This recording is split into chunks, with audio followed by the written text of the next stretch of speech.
So everybody, US versus Belgium in the round of 16 on Monday, 8 p.m. Eastern. This is how the US and Belgium compare in the knockout rounds of a World Cup. Belgium have had 2 more appearances than the US in the knockout rounds. The US have only had 1 win, whereas Belgium have had 7. And you can see there how many times the nations have advanced onto the quarterfinals and semi-finals in this tournament. So the US beat Bosnia and Herzegovina to get to the round of 16, beating a European opponent for the first time in a World Cup since 2002. They're now facing another European opponent in Belgium. Jimmy, why do fans think that this could be potentially a better opponent than what Senegal would have opposed? Yeah, I would say that when I watched the Senegal-Belgium game for about 80 minutes, I was like, please don't play Senegal. They just were so dynamic. They were asking a lot of questions of the Belgium defense that Belgium really couldn't solve. Unfortunately, they couldn't manage that game, and Belgium goes through. And I just feel like this is a Belgium team that hasn't really hit their highest note. And I don't know if they will this tournament. I'm hopeful that it won't be in this particular game. They clearly have world-class players. So for instance, I'll give you Jeremy Doku. Jeremy Doku, when we played him back in March, so we played Belgium back in March in a friendly. We lost 5-2. Doku was involved in 3 of those goals.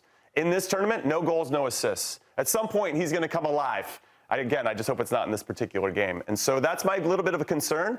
But because they're not playing to their highest level, and because we're playing at such a high level right now, they were the opponent that I would prefer to play overall. Jaydee, you agree? Yeah, I do agree. I actually think that this Belgium generation is on their last legs. I think we've been heralding for so long and looking at the legends, especially some of these people that's on this, especially Kevin De Bruyne in the middle, Romelu Lukaku, who's unlucky to not make the graphic. It's just like, it really is, we're saying goodbye to the generation, because their generation really was 2018, 2014. That's really when we saw the peak of what I call Belgian football, especially at an international stage. Now this generation here, I think, is somewhere caught in between a transition and still trying to tell themselves they can be competitive against some of the big dogs. And what you're seeing is actually internal conflict. Whether or not you can read in between the lines or you're not, if you're a manager like Rudy Garcia and you take off Kevin De Bruyne and Jeremy Doku and you're chasing a game, that tells me that you're not happy in terms of what you're seeing from them as a contribution, because it's not their quality. Kevin De Bruyne was one of the best midfielders of a generation. Jeremy Doku's had one of the most exciting seasons for any Belgian player. So what it tells me is that there's an internal conflict right now as to whether or not you believe in the quality that you have in the squad and whether or not you actually believe that we should actually go through a transition. And what America don't lack in, especially in this competition, especially throughout the World Cup, and seeing them go further and further, is belief. And that's why I believe that they should be the favourites going into this. Well, according to the bookies, Belgium are the favourites. That's right, Jimmy. Yeah, I mean, I get it. I'm on paper and everything that you mentioned at the start of this segment, where they just have the history of being in these situations before and having players that can make game-changing plays. And then if we go back 2014, we played them in the round of 16 in the World Cup and we lost that one. Tim Howard had to make about 3,000 saves and set a World Cup record. So yeah, we have some revenge, of course, as well, not only from that 2014 game, but for the March friendly. So I get why the bookies are leaning a little bit that way. But ultimately, that's so close, it's a bit of a coin flip. Yeah, Belgium did beat the US 5-2 in a March friendly. Should we look at who has the edge going into this one then, Jaydee, into this round of 16 game? Who would you say has the edge in each department? Let's do it, Hannah Cash. If we're going to go through, look, I'm going to be respectful in time and say, look, we need to break this down as individually into categories. There's probably not a goalkeeper in world football that's better than the Belgium #1, and that's being fair, yeah, to Courtois and everything else that he's produced over his career. You combine that in terms of with the defenders that they have, I would actually give Belgium the edge in terms of defence. In terms of midfield, again, I'm going to give Belgium the edge because on paper, look, I'm going to not look past your Yuri Tillemans. I'm not going to look past your Kevin De Bruyne's. I'm not going to look past your Jeremy Doku's. You can obviously all do things in magical moments. And when we're talking about the front line, context. If Folarin Balogun was playing, I would have actually given the nod to the USA in terms of what he's produced, because I actually would have on paper today Folarin Balogun ahead of Romelu Lukaku. The absence of Balogun is obviously now allowing a bit of a situation here and allowing probably Belgium to get the nod from there. The first time, I'm going to give the USA the nod. I do believe that Mauricio Pochettino is the best head coach out of the 2. I do believe he has more credentials, more adaptability, more flexibility overall when you look at in terms of what he's produced in this team, and also the confidence, and I'm seeing the internal vibes of joy and happiness and belief in his team. And finally, probably the most important thing, the intangibles. So what are the intangibles? Let's break it down in terms of the description. The home advantage that the US have, the belief and the confidence that the US have right now, and more importantly, the form guide. the United States will recognize in terms of from the second that they started this campaign to where they are right now, they've only grown throughout the tournament. They decided to try to, I would say, adaptable and try to see what the actual depth looked like in terms of where you saw the rotation against Turkey. And they realized right there and then, hey, we've got 11 to 15 players that we trust and 11 to 15 players that is going to take us as far as we need to go in this tournament. And so the intangibles is where I believe that the US have the nod. Now, looking at this, it says 3-2 to Belgium. I know everything that says in terms of with the score and who has the edge, but I still believe the US will win this. Well, even when you've got defenders, midfielders and forwards having the edge over Belgium. I'm going to explain to you why. That's the whole team. Please, I'm kind of curious before I respond. I'm going to explain to you why. Explain. Because there's something that didn't get put on this graphic, and that's history, right? And the US have are at an important milestone right now. This is arguably the biggest game in the United States history, period, in terms of modern history. Because we've seen and we have the opportunity to kind of bless with Tony Miola's, who's the 94 foundation that kind of allowed people to believe. And I look at my boy Jimmy here, who obviously went and represented his country and understands what it's like at the highest level. And he went through teething pains and he had to go through tenacity and building things up. And then you went through the next stage, which is the 2002 team, which allowed us to all believe that, hey, the United States can be upset and they can do things with the Claudio Reyna performances and everything else. We're now at an important crossroad. 2014 was one thing when you talked about the great people like Clint Dempsey and Landon Donovan that allowed that team to possess. But where we are in 26 is the United States no longer believe that they just should be here. They actually believe that they can actually do things within this World Cup. So the tenacity, the determination, the history, the build-up, the 35-year-old journey and whatever else has led to this moment here, we understand that the US recognize that this is the biggest game in their history. And with the history combining with the form and the confidence, the US will do everything they need to do in this game and will win it. All right, quick rebuttal, if I may.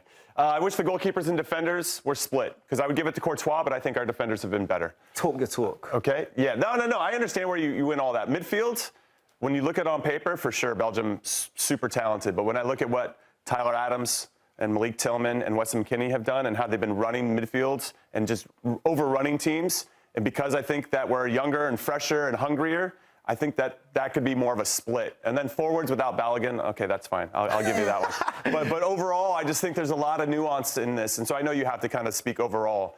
But I would give us the lead, and I think we're going to win. Okay, then, everybody. Why don't we bring in the US men's correspondent at The Athletic, Paul Tenorio, to get his thoughts on Jaydee's pick. Paul, lovely to see you. Thanks so much for joining us. What did you make of what Jaydee had to say there? Yeah, I think both Jaydee and Jimmy are spot on when you're breaking down the matchup here. If you get into the nitty-gritty, I think you can start to look at individual matchups and say, okay, maybe it's 6 out of 10 towards Belgium in the goalkeeper defense, but not, 8 out of 10 of the category. And it starts to be a much more even matchup. For me, the killer, obviously, is Balogun not being on the field. I think you put Balogun on the field, this team plays differently. I think they play more confidently because they know they have a striker that is in the best form of his life. And that changes the mentality of the group. But this whole tournament, being in every single one of these being at every single one of these games, the biggest factor has been the atmosphere, the crowd, the belief. I think playing in this home World Cup has changed the mentality and the confidence around this group because they feel like they have everything behind them. And I really believe that will matter again in this game. This crowd in Seattle is going to be insane. There are going to be moments in this game where the energy on the field slows down or the U.S. needs to kind of find some fight. And the Seattle crowd is going to pick up on that. They're going to understand that. It's one of the best soccer markets in this country, maybe the best soccer market in this country.